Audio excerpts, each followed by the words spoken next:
아버지의 해방일지는 나 잘났다고 뻗대며 살아온 지난 세월에 대한 통렬한 반성이다. 나름 열심히 살았다고 자부했는데 나이 들수록 잘 산 것 같지가 않다. 나는 오만했고 이기적이었으며 그래서 당연히 실수투성이었다. 신이 나를 젊은 날로 돌려보내준다 해도 나는 거부하겠다. 오만했던 청춘의 부끄러움을 감당할 자신이 없으므로. 아버지 해방일지를 쓴 정지아 작가의 말입니다. 안녕하세요. 감성편지의 김다원입니다. 작가의 책을 읽는 내내 이 작가는 어떻게 3일 동안의 장례를 핑계로 아버지와 그 아버지가 산 사회를 이렇게 잘 꿰뚫어 자세하게 또 유머러스하게 쓸 수 있을까? 또 빨갱이 딸로 산 세월, 그 많은 편견과 시달림을 또 어떻게 견뎠을까? 놀랍고 안쓰럽고 대단하다는 생각이 들었습니다. 오늘은 빨갱이 딸의 독백을 듣겠습니다. 정지아 소설가의 아버지를 만나면서요.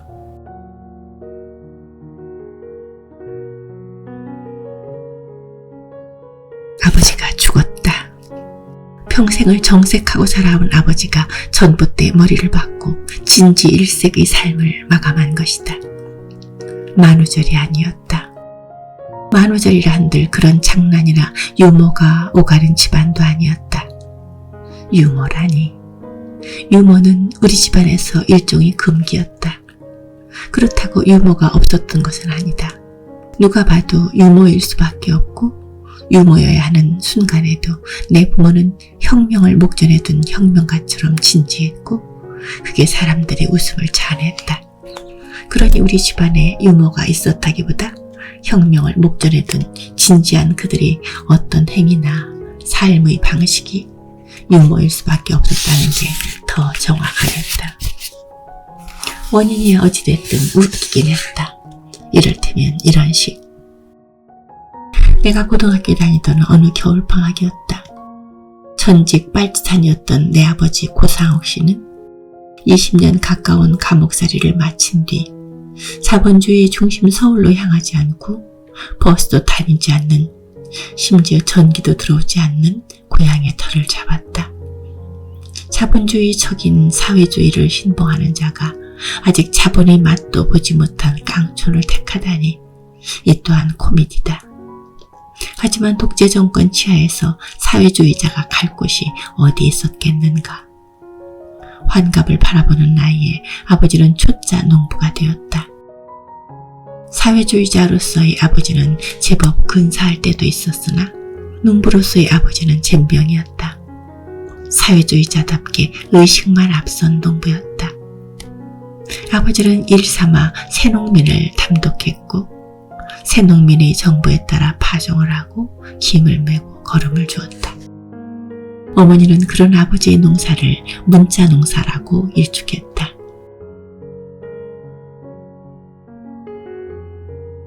새농민이 먼저 김을 매라고 하면 풀이 암만 하고 그때 거정 잘도 지둘러 죽었어. 새농민이 뭐라거나 말거나 풀이 나면 난대로 뽑아야지. 어디 농사가 문자로 지어진답니까? 어머니가 아무리 잔소리를 해도 문자에 대한 아버지의 절대적인 확신은 흔들리지 않았다. 문자에 대한 확신으로 아버지는 공산당 선언을 읽었고 사회주의자가 되었을 테다. 전문가들이 오직이 잘 알아서 써놨겠어. 어머니는 혀를 차며 아버지가 돋보기를 낀 채 새농민이나 각종 영농서적에 코를 박고 있는 사이 호미를 들고 밭으로 나섰다. 어머니의 손길이 닿으면 그나마 덜했지만 문자로 짓는 아버지의 농사는 번번이 망했고 그해 겨울에도 내 부모는 망한 농사의 후유증으로 남은 벌레 먹은 밤을 일삼아 까는 것으로 기나긴 겨울을 견디는 중이었다. 산 그림자가 거뭇거뭇 손바닥만한 마을을 점령하는 와중에 사상과 관련된 것을 제외하면 인내심이라고는 눈꽃만큼도 없어 밤가다 말고 엉덩이에 좀이 쑤시어 마시를 나갔던 아버지가 웬 여인네 하나를 꽁무니에 달고 왔다. 오가는 것이라곤 바람뿐. 적적하기 짝이 없는 산골 겨울에 물릴 대로 물려있던 나는 드디어 아버지가 한눈이라도 팔았나? 나에게 배다른 형제 자매라도 생기는 것은 아닌가? 흥미진진한 연속곡을 지켜보는 심정으로 기왕이면 한지선 뚝 떼어줄 가진 건 많은 작은 어머니를 고대하며 배꼽 방문을 열었다. 에게 광주리를 인 그 여인네는 인물로나 몸매로나 차림새로나 작은 어머니 감으로는 턱도 없이 부족하여 어머니의 상대가 되지 않을 듯했다. 그 여인은 말하자면 민중의 전형과 같은 생김새였고 나는 취향마저 빼도 박도 못하게 사회주의자인 아버지에게 다소 실망하여 찬바람에 진저리를 치면서 냉큼 문을 닫았다. 간 큰 아버지는 어머니에게는 들려준 바 없는 다정한 목소리로 여인네를 안방으로 이끌었다. 아버지가 환갑 다 되어 난생 처음 장만한 시골집은 코딱지만한 방 2개뿐이었다. 안방에서 오가는 대화가 귀에 대고 속삭이는 양 환히 들렸다. 소쿠리를 바로 왔는디 금방 나갈 때를 놓쳤다마. 엄동설 안에 어디서 살 것이요. 당산나무 밑에서 코를 빼고 안 걷는 것을 나가 우리 집에서 자자고 데리고 왔네. 후딱 밥부터 차리소. 참말 죄송스럽구만이라. 따신 방은 무슨 외양간이라도 좋은 게 하룻밤 신세 쪽같이 걷으라.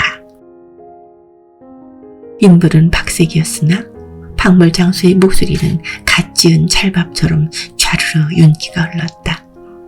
사회주의자고 뭐고 남자란 죄의 야들야들한 암컷 앞에서 흐물흐물 녹아나는 모양이었다.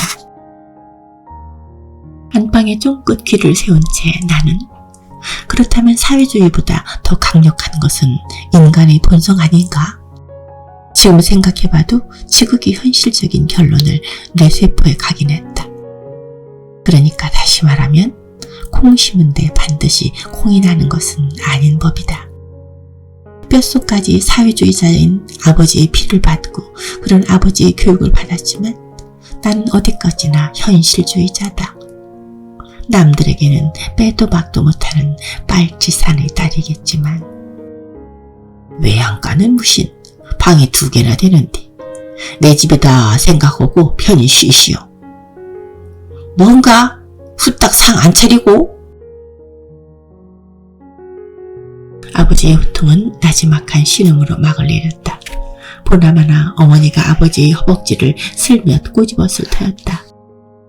놔주려고 허리 통증 참아가며 쉴로 꿰지도 않고 선반에 얹어 하루에도 수십 번씩 뒤집어 말린 곶감을 비 한 방울 맞을까 비 오면 반일하다 말고 한다름에 달려와 소중히 거둬들인 그 곶감을 아버지가 눈치도 없이 집에 드나드는 아무에게나 맛이나 보라며 넙죽넙죽 집어줄 때도 어머니는 어김없이 슬며t 아버지의 허벅지를 꼬집곤 했다. 나 좀 봅시다. 곧 2 양반이 내 방으로 건너왔다. 밥이야 차리겠지만 잠은 딴 데서 자라고 하시오. 우리 집 방이 어딨소?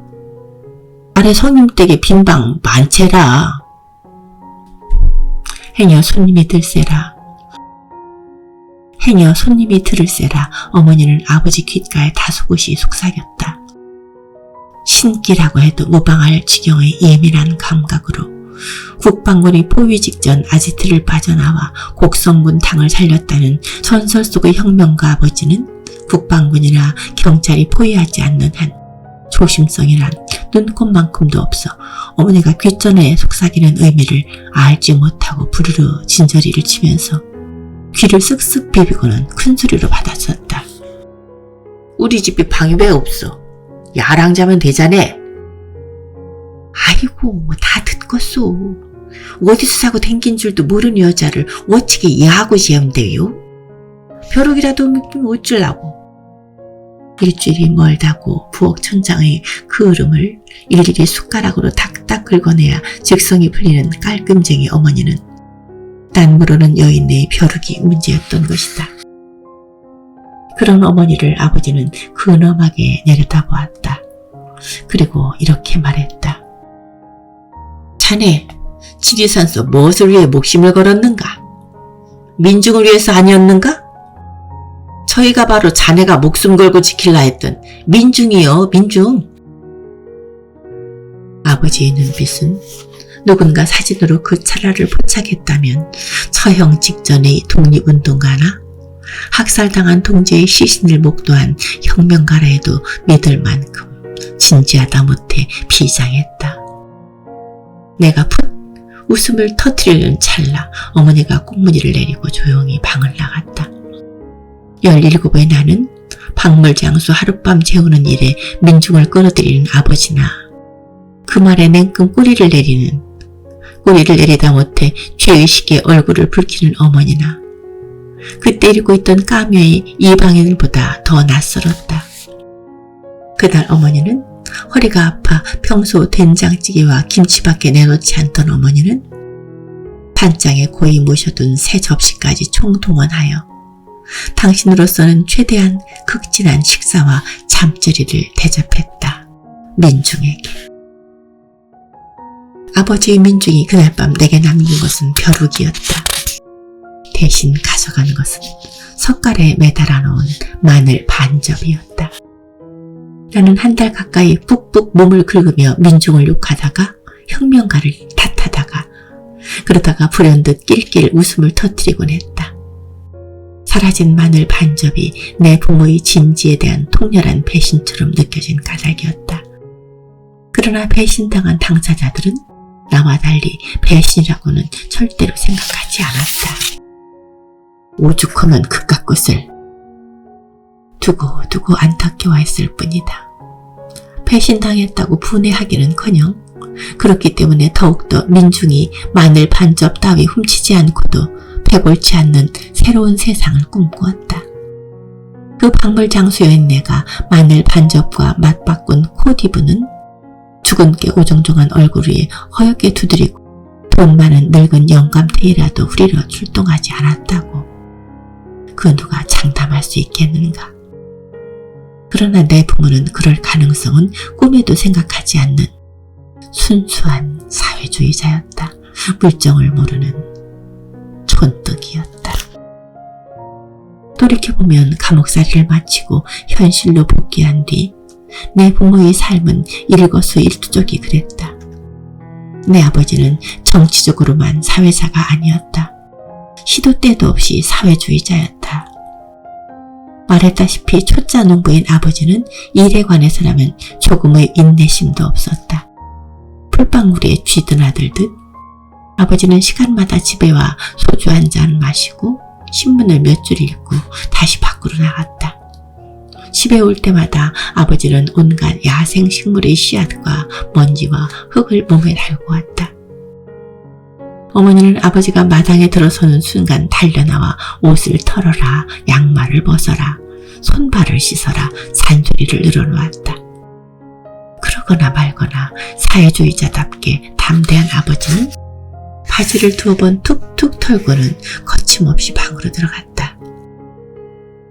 아이고, 개헌티 이만희 말을 했어도 알아들었겠소.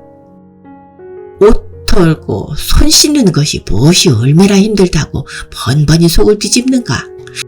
나가 참말 복장이 터져서 못 살겠어. 어머니는 종종 걸음으로 뒤를 따르며 아버지의 몸에서 떨어진 풀씨와 먼지를 일일이 손으로 쓸어 담았다. 태연하게 그 모습을 지켜보던 아버지는 어머니의 잔소리가 도를 넘는다 싶을 즈음 신문을 쫙 펼치며 일갈했다. 알고 본 게 당신은 사회주의자가 아니구먼. 옷 털고 손 좀 닦자는데 웬 사회주의? 나는 하도 어이가 없어 읽고 있던 니체를 내려놓고 아버지를 주시했다. 사회주의 기본이 뭐예요? 속도 없는 어머니. 아는 것이 좀 나왔다고 냉큼 아는 척을 하고 나섰다. 그야 유물론이제라. 글쎄, 글면 머리는 두었다 뭐요? 생각해봐. 사람은 하나님이 여기에 사람이 있어라 그런 시답잖은 말 한마디 했다고 하늘에서 뚝 떨어진 것이 아니고 먼지부터 시작됐다 이 말이요. 그게 자네가 시방 쓸고 담고 악다구니 하는 것이 다 우리 인간의 시원 아니겠어? 사회주의자는 일상에서부터 유물론자로 살아야 하는 법이요. 시원이라니. 국졸 아버지 입에서 방언처럼 터져나온 고급 어휘에 나는 실수를 금치 못했다. 먼지에서 유물론으로의 비약은 좀 심했다 싶었는지 어머니도 이번에는 그냥 국으로 엎드려 있지는 않았다. 최소한 찍 소리를 냈다. 아이고 말은 청산유수제. 그거 생각해낼 시간에 옷이나 한번 털제. 라고 돌아서면서 아버지에게는 들리지 않게 고시랑고시랑 했던 것이다. 바지가랑이에 묻은 먼지 한 톨조차 인간의 시원이라 중히 여겨 함부로 털어내지 않았던 사회주의자 아버지는 마침내 그 시원으로 돌아갔다. 전봇대 머리를 박고 참으로 아버지답게 마지막까지 유머러스하게. 물론 본인은 전봇대에 머리를 박는 그 순간에도 전봇대가 앞을 가로막고 서 있다고는 믿지 않았을 것이다. 민중의 한 걸음 한 걸음이 쌓여 인류의 역사를 바꾼다는 진지한 마음으로 아버지는 진지하게 한 발을 내딛었을 것이다.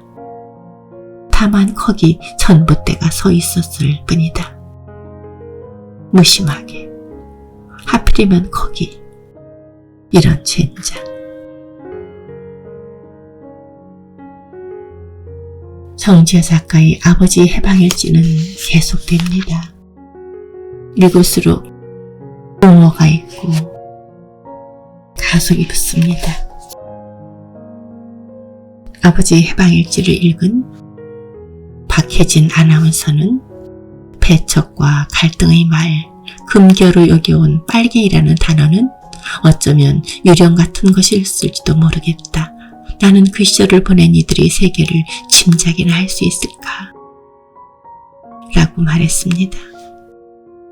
읽을수록 재미있는 책 아버지 해방일지를 여러분에게 소개합니다. 고맙습니다.